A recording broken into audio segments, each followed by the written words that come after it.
Hallo! Her kan vi høre medaljene på Brattvaret.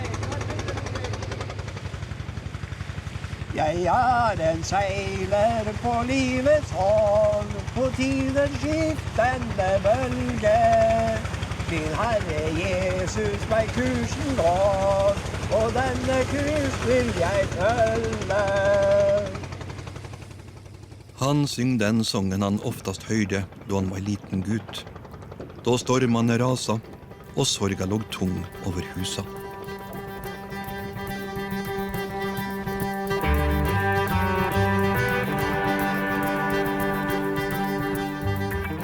Et par timers båtreise nordetter fra Kristiansund, vest av Smøla, ligger Brattværet.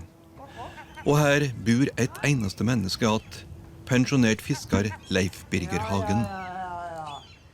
Ja, det var fine tulipaner. Det er ikke alle som har vikslet jord i blomsterbedene sine.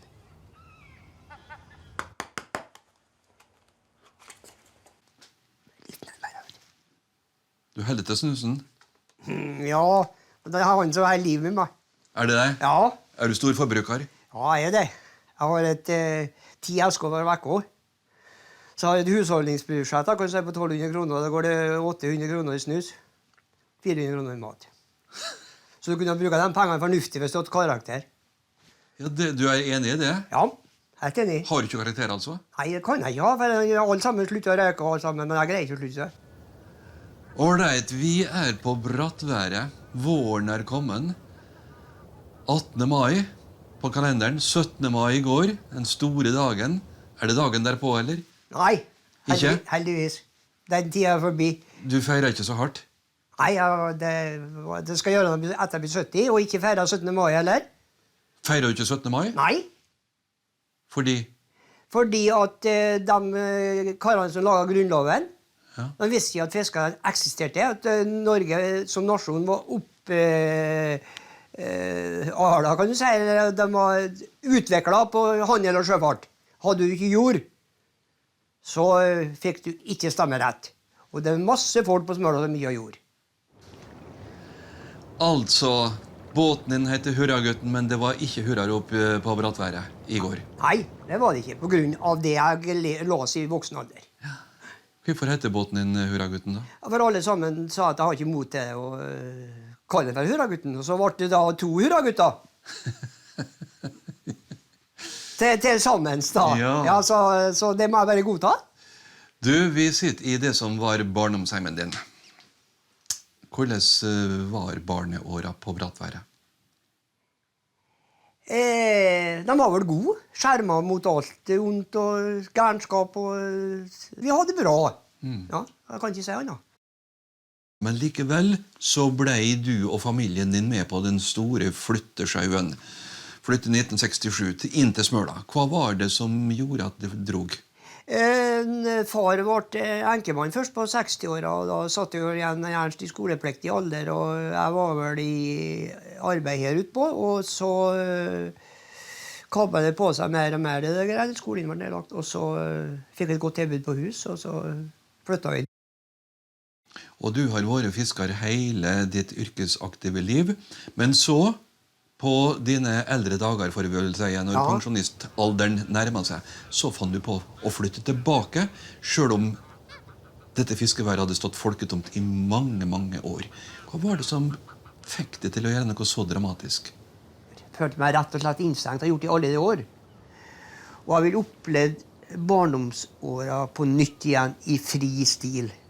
Har du funnet igjen barndommen her ute da? Ja, jeg har gjort det. På hva måte? Jeg går ned i fjøret og går på steinene og kjenner den gamle berga. Og så, Hva sa folk til at du ville flytte ut dit? de sa det rett og slett at det var gærenskap, for det gikk jo ikke å bosette seg her ute på. Tenk hvis du blir klær. Du kan komme til noe. Og ditten er en med det hint. Nei, jeg mener at det styrer jeg ikke med. Blir jeg klær, så blir jeg klær.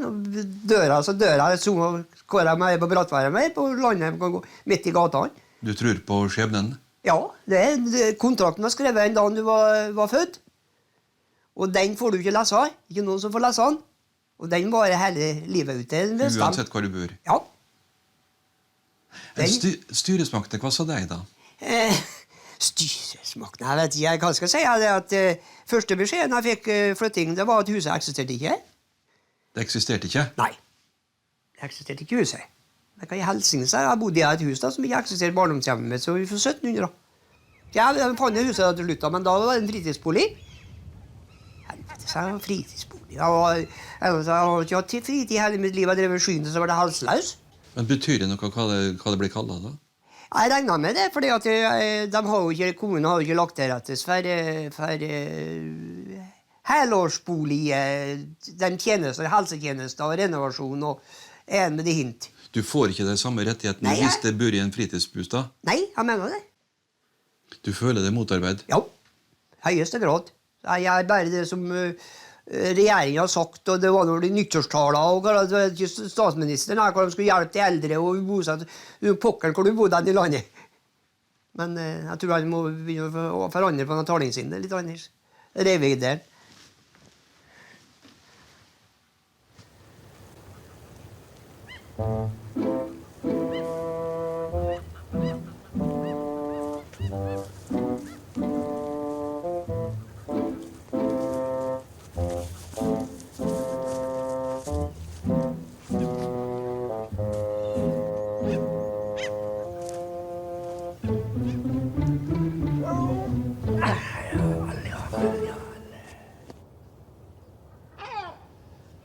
Du har slått ned på en av flere stoler som er sett ut, og det er vel du som har funnet på å gå ut ifra?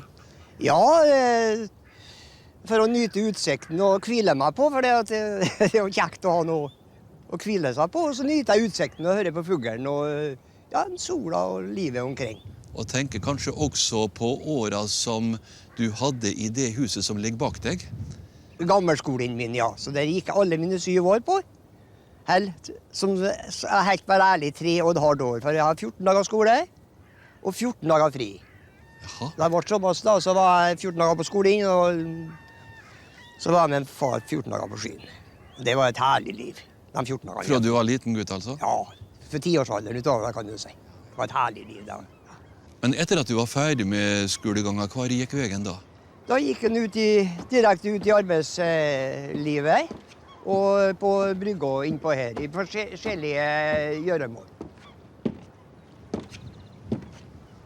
Her er brygga der du hadde din første arbeidsdag like etter at du var konfirmert. Hva var det du gjorde? Ja, jeg gjorde noe forskjellig da, vet du. Men det første jeg gjorde var diskenspringer, begynte i butikken. Her var det butikk? Her var det butikk, borte her. Det har jo den varebeholdningen vi trengte, kan du si, for folket å kunne hjelpe seg helt fra snelltråd til lim. I tillegg ble gutten sett til å lempe mjølsekker her på Tangmjølfabrikken. Og med denne vesle båten frakte han skoleunger, året etter at han selv gikk ut av skolen, enten det var storm, snøkave eller bekmørke. Ja, helt utrolig, helt utrolig altså. Og så hadde jo varetransporten utad da, med melkspannet. Det var jo ikke, det kom i små esker, vi var 50 liters spann også. En posten da? Ja, posten også måtte vi opp på kontoret og hente han. Men det var jo slik, det var jo et lite samfunn, og alle måtte hjelpe alle. Ferdig med det.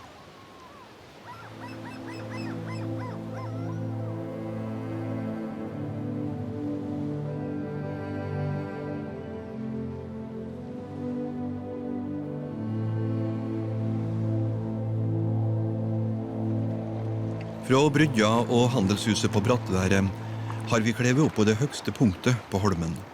En knaus med det underlige navnet Alvåret. Ja, grunnen er det.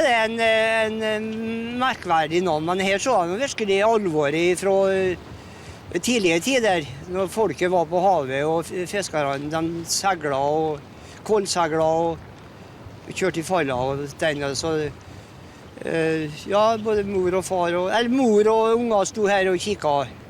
Kanskje en mor med sånn ungen på falla. For dette var utsiktspunktet? Jo, utsiktspunktet, ja, for å se. Har du stått her selv i lag med mor? mor? Ja, der stod jeg med mor og kikket. Det kom ned med uværet at far og båtene kom inn igjen til havet her og følte meg de kom godt inn. Var det mye otte og uro og gråt og jammer? Nei, ikke så veldig gråt og jammer, det var jo ikke. Men det var noen som tok det tårene da, vet du, likevel. Ja, det utsiktspunktet over Brattværet. Her ser vi alle husa, og er det Bustadhus alt ihop, eller er det andre hus også? Det mestparten, alle sammen er Bustadhus, ja, ned som det med det store røde taket på, det er bedehuset. Det hadde bedehus her, ja. Ja. Førut var det kirke. Det var kirke utpå her fra rundt 1200-tallet utover. Og med helt til siden 1888, tror jeg, da det var revet den siste kirka. Og her var det kirkegård. Det er derfor du snakket om vigsla jord. Ja. I tulipanbedet ditt. Ja, det stemmer det, for det begravet sine døde var her, for å ha det jo eneste kirka som hadde begravelserett, det var det her på Brattværet.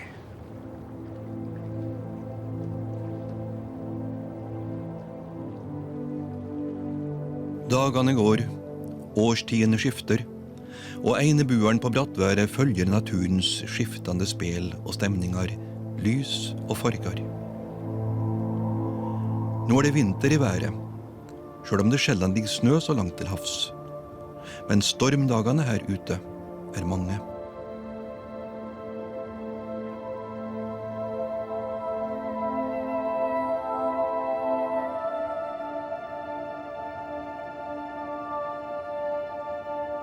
Og mellom husa tusler Leif Birger. Han ser til at alt er som det skal være, og han syter for at han selv får i hus det han trenger.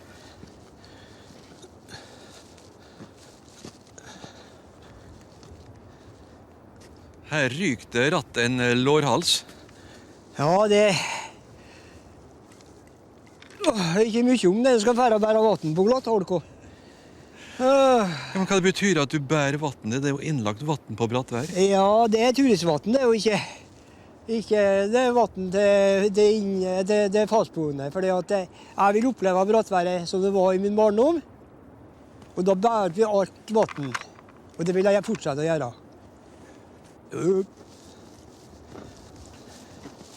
Ja, nå har jeg kommet til glattisen, så nå går det bare godt. Stormen og mørke og stormene gir meg en indre ro. Ikke har noe å gjøre ut. Og båten er godt betødd. Bruket jeg har i skyen av rusene, de står sikkert. Og jeg får som sagt en veldig ro som jeg ikke får i stille.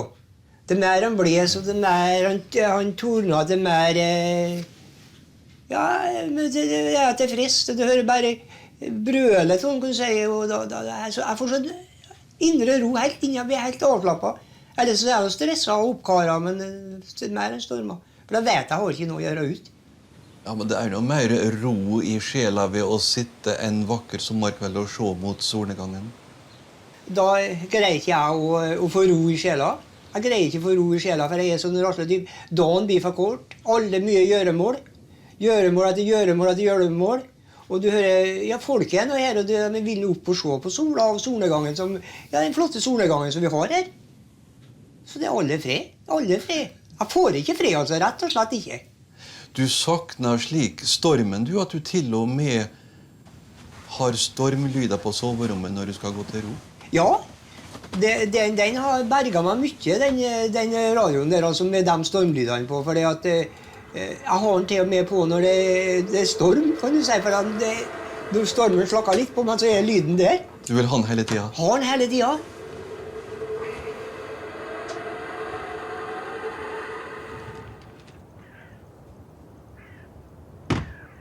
Men i stordelen av den mørke tid av året og den stormfulle tid av året, så er du aldeles alene her ute. Kan det ikke bli litt stusslig? Ja, jeg er nok ikke helt alene da, for det er noen karer som bor i lag med meg ute her. Noen karer som bor i lag med deg? Ja. Av gammelt av så er det en... hele Brattværet her kan du se rundt huset er en kirkegård med veksla jord. Og her det så grunt at de har jo ikke plass for kista. De måtte jo bare grave den i bergklå og hive en stein oppå. Leif Birger har selv funnet mange menneskebein i jorda, og det er som ble gravlagd her som nå romsterer i huset hans, mener han. Og da jeg kom hit første gang, da gikk de til åtak på meg, så galt at det var, altså, det var ikke verre enn i huset. Jeg mest så at jeg måtte rømme herifra. Altså. Sitter du nå bare og skrøner? Nei, det gjør jeg ikke. For det var helt utrivelig det, altså. Men så så jeg en serie på fjernsynet, det var en kar der som... Han kunne ikke være redd en gammel, jeg kan skulle ta han. Den størket meg. Og så tenkte jeg det at hvis jeg gir dere noe, så skremmer jeg meg herifra. Og så gikk jeg i gang. Jeg ba og banka i veggene, ut og slo i dæren og hauka, og skrek at noe var bestilt. Og hold fred. Og litt etter litt, så var det roligere og roligere. Til slutt så ble det så rolig, at jeg begynte å samle dem. Og i fjor altså hva det gikk. Jeg lå her ikke, og da fant jeg ut at det var stilt. Men jeg gikk dem også, og da det ble varme i været, da hørte jeg. For å gikk i døren. Lite grann så stjått og fra. Du har ikke sett noe, du har bare hørt det? Jeg bare hørt dem, jeg har ikke sett dem. Jeg har ute og ropet på dem at så kom jeg inn, og der om nei, ute i døren her og ropet, og ikke sett dem, men hørte dem. Og det er fakta sånn. De tror ikke noen som tror på meg, altså det greiene der. Men det er... Men du tror på det selv? Jeg tror på det selv, ja. Og de er mine beskyttere, mener jeg. Så kan han der. Jeg mener det, de er mine beskyttere. For nå er jeg god til ikke, jeg er en av dem.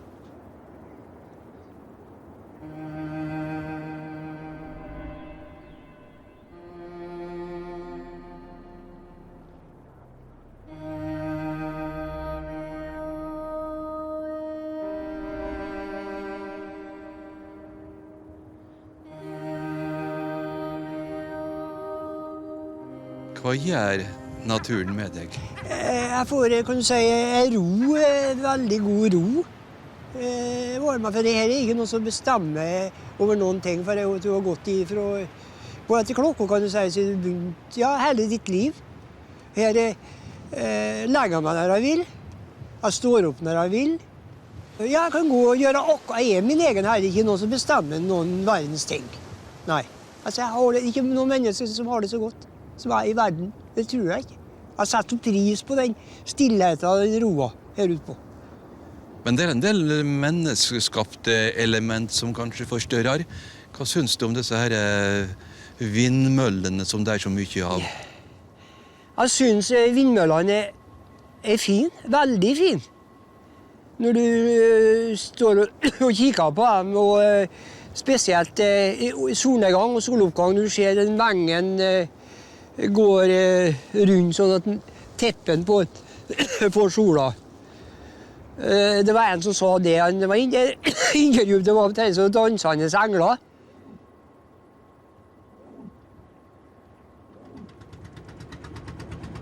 Framleis driver Leif Birger sjøen. Han og hurragutten kan være i veg hver dag, eller han nøyer seg med en dag eller to for i veka. Lysta, været og mengda av fisk er avgjørende for hva tid han legger ut på. Han fisker med ruser, og det er et haretorsken, eller kysttorsken, han er ute etter. Men nå i januar er det ikke mye å få. Fisken har flyttet seg lenger inn i fjordene, mener fiskeren selv. Så fort torsken er ombord, blir han lempet over i en tank med sjøvatten. Det gjelder å få fangsten levende hjem. Tilbake på Brattværet skal fisken flyttes over i en mær, der han har fangsten fra tidligere turer. En stakkar, ja. Ja, vel. For lag med likesinnige. Når han etter noen dager har fått nok torsk i mærene, blir fisken slakta og frakta inn til Smøla, først i båt, dernest med bil til mottaket på andre siden av øya. Noe effektivt fiske driver han ikke akkurat.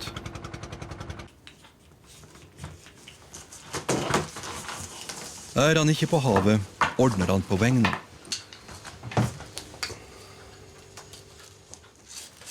En dag binder han garn som skal leie fisken inn i rusene. En annen monterer han rusene, som broren hans i Lofoten har bundet for han. Ja, det mye arbeid for noen skarvefiskar. Ja, det mye arbeid, ja. Forferdelig mye arbeid. Det Skal du rekne timene på det, altså, så har du ikke mange kroner for timen. I alle fall så lenge dagsfangsten en eneste torsk. Ja, det var noe et eventyr, og det, da, med den ene torsken der, da. Det tegn på at det lite fisk i havet? Ja. For på høsten så fisker vi på vandretorsken. Men og delvis på taretorsken også. Men på grunn av det enorme presset på tarren som har vært de siste 20 årene, så taretorsken, kan du si, helt totalt utryddet. Men hva gjør da en som lever av å fiske taretorsk med taretrålerne når det en slik fiende? Han prøver å kjefte på dem så mulig det går an, og legge seg for baugen på dem og prøve å stoppe dem. Du legger deg framfor deg? Ja, jeg gjorde det på en der, men om skulle svinge, men stoppet han i hvert fall. Ja, det nøgda av saker å irriteres over, og han ser på seg selv som en kverulant. Ja, du må også si det, fordi at du snakket om det noe taretråling og det greiene der. Fra regjeringens side så har de hvor mye milliarder de har for å bevare regnskogen og Borneo og indianerne og det greiene og trua utrydningsarter. Så vet de farsken ikke hva som foregår utom sin egen stue der, vet du. Det som virkelig utrydningstrua, det kystfiskeren og ikke kysttorsken som utrydningstrua. Så vi skulle ha stått på UNESCOs verneliste, vet du, om 10 år. Kystfiskeren, ja. Ja, om 10 år så ikke en kystfisker igjen. Da mener jeg sånn sjarsfisker i båter på 10 meter og nedover. Sånn Leif Birger Hagen verneverdig? Han verneverdig, ja. Ja, han verneverdig. Rett og slett.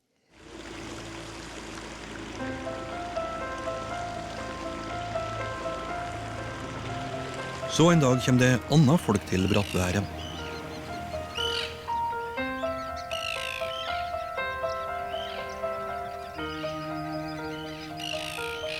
Igjen det blitt sommer, høgsommer og ferietid.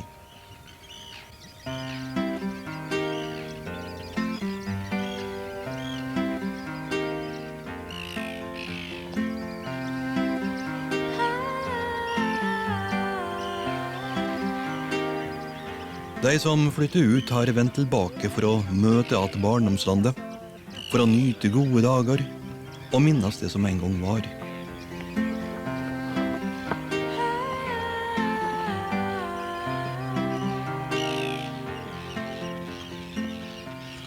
Så vennene våre er en gang for året i fast helg.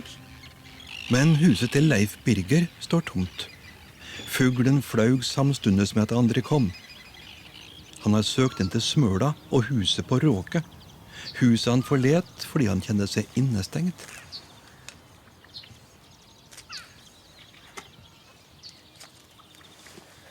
Vi har aldri sett noen ha luka bed med tollekniv før. Nei, det har du sikkert ikke gjort, men det skjellete sånne gamle avdanka fiskere som ligger nede i blomsterbødet, vet du. Det helst mor selv som får den jobben. Ja. Du har altså vendt tilbake til huset som far din flyttet til. Ja. Hva skal det bety da? Nei, det begynner å bli så mye turister og skjau rundt med dæringen min der ute på Brattværet. Der måtte jeg besøke stillheten nå igjen da, vet du. Ferier som andre for alle folk har ferie på sommeren.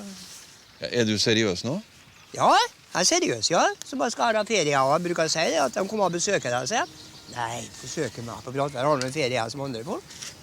Ja, misliker du at det er folk der ute da? Ja, det er ikke fred. Ikke fred. Det dreier noe arbeidsmiljø, mye den da, vet du. Men, altså, da vil vi jo ha snakket om at du er en skikkelig einstøing, men jeg har jo lært deg som en sosial og utadvendt kar. Ja, begge deler, men hva skal jeg svare på det spørsmålet? For å være helt ærlig, jeg liker å være med alene, samtidig når det kommer folk, så prøver jeg å fortelle så godt som mulig om Brattværet og det greier, men Jeg liker ikke å fortelle for mye heller, og hvis du begynner, så er det gjort. Det er greiene blir sittende. Det blir jo gallionsfigurer til slutt. Vet du. Så nei, jeg trekker meg bare stikk rolig tilbake, så gjør ferdig huset og får det i tipptopp stand, og så flytter meg hit. Så jeg har jo noe litt å gjøre her og da, vet du, på samme tid på sommeren. Det er jo bare en korte sommermåned. Så du skal tilbake til høsten? Ja, det skal jeg i augusten. Først på august, sånt noe, jeg skal tilbake. Når ferieturisten har reist? Ja. Du er kvitt deg? Ja, og trekfuglene. Ja. Det får jeg. Egentlig laget vi ferdig programmet om Leif Birger ved at han om høsten dro tilbake til paradiset sitt. Men så, ved juletider, ringte han og sa at vi måtte gjøre nytt opptak. For det hadde skjedd noe i livet hans som vi måtte få med. Neimen, var det Hvem du er det som som kom går med her? da? Ja, det var... Fant du måsær? Leif Birger har fått seg dame. En flamme fra ungdomstida. Etter 43 år tok hun kontakt med gamlekjæresten, og det var et full klaff med det samme. Du er blitt pensjonist og er nyforelska. Hvordan oppleves det? Jeg kan jo ikke beskrive det med ord, da, vet du, for jeg vet ikke om det greiene der siden jeg var ung, men det føles noe herlig. Det er jo noe som er innkapslet i meg i 42 år. For si våre veier skyttes den gangen. Så du visste ikke at du hadde slike følelser i det før enn det plutselig blomstret opp? Nei. Det visste jeg ikke at det eksisterte i hele tatt i min kropp. Kjekt å høre da. Ja, det er veldig kjekt. Ja, det er det. Men hvordan ser du på å skulle slå deg ned på et så å si folketomt fiskevær? Om vinteren så ser jeg ikke for meg at jeg vil være her. Nei vel? Nei. Men ellers i året så kan jeg være her en stund. Du, nå begynte Ja. han å vri på seg når at han fikk høre Ja. at du ikke ville være her om Ja, vinteren. han gjorde det. Hva har du å si til det, du? Hørte stolen knirke nå. Nei, det forstår jeg godt. Jeg er glad for at hun vil være her Ellesen i året, så primitivt som vi har det. Så du skal sitte igjen her alene og kokkelure på vinterstid? Nei, langt derifra. Da skal jeg reise hjem til henne, til Porsgrunn. Og være der på Du vinteren. velger dama framfor barndomsriket? Ja, på vinteren gjør han det. Dama vil være der framfor alt, men jeg vil jo være i lag med oss for å sitte nedsnudd her ute på frys. Og det uten er strøm. slik det let nå, ja. Det var jo paradiset du har snakket om før i programmet, vet du. Ja, det var jo det da, før dama kom inn, så var det jo paradis. Jeg visste ikke om noe annet. Et personlig spørsmål, Leif. Har du fridd? Ja, det har jeg gjort. Eller hun fridde til meg. Å ja? Ja. Nå må du bestemme deg. Ja, hun fridde til meg. Ferdig med det. Og du svarte? Jeg svarte ja. Jeg skal være hos deg til døden skiller, sa han seg. Det høres nesten ut som det har vært hos presten. Nei, det har vi ikke skal vi til noen prest heller. Så vi skal holde det løftet. Og så håper jeg får være i lag med henne i mange år og gi meg god helse. Så vi kan være i lag og dele livet i lag.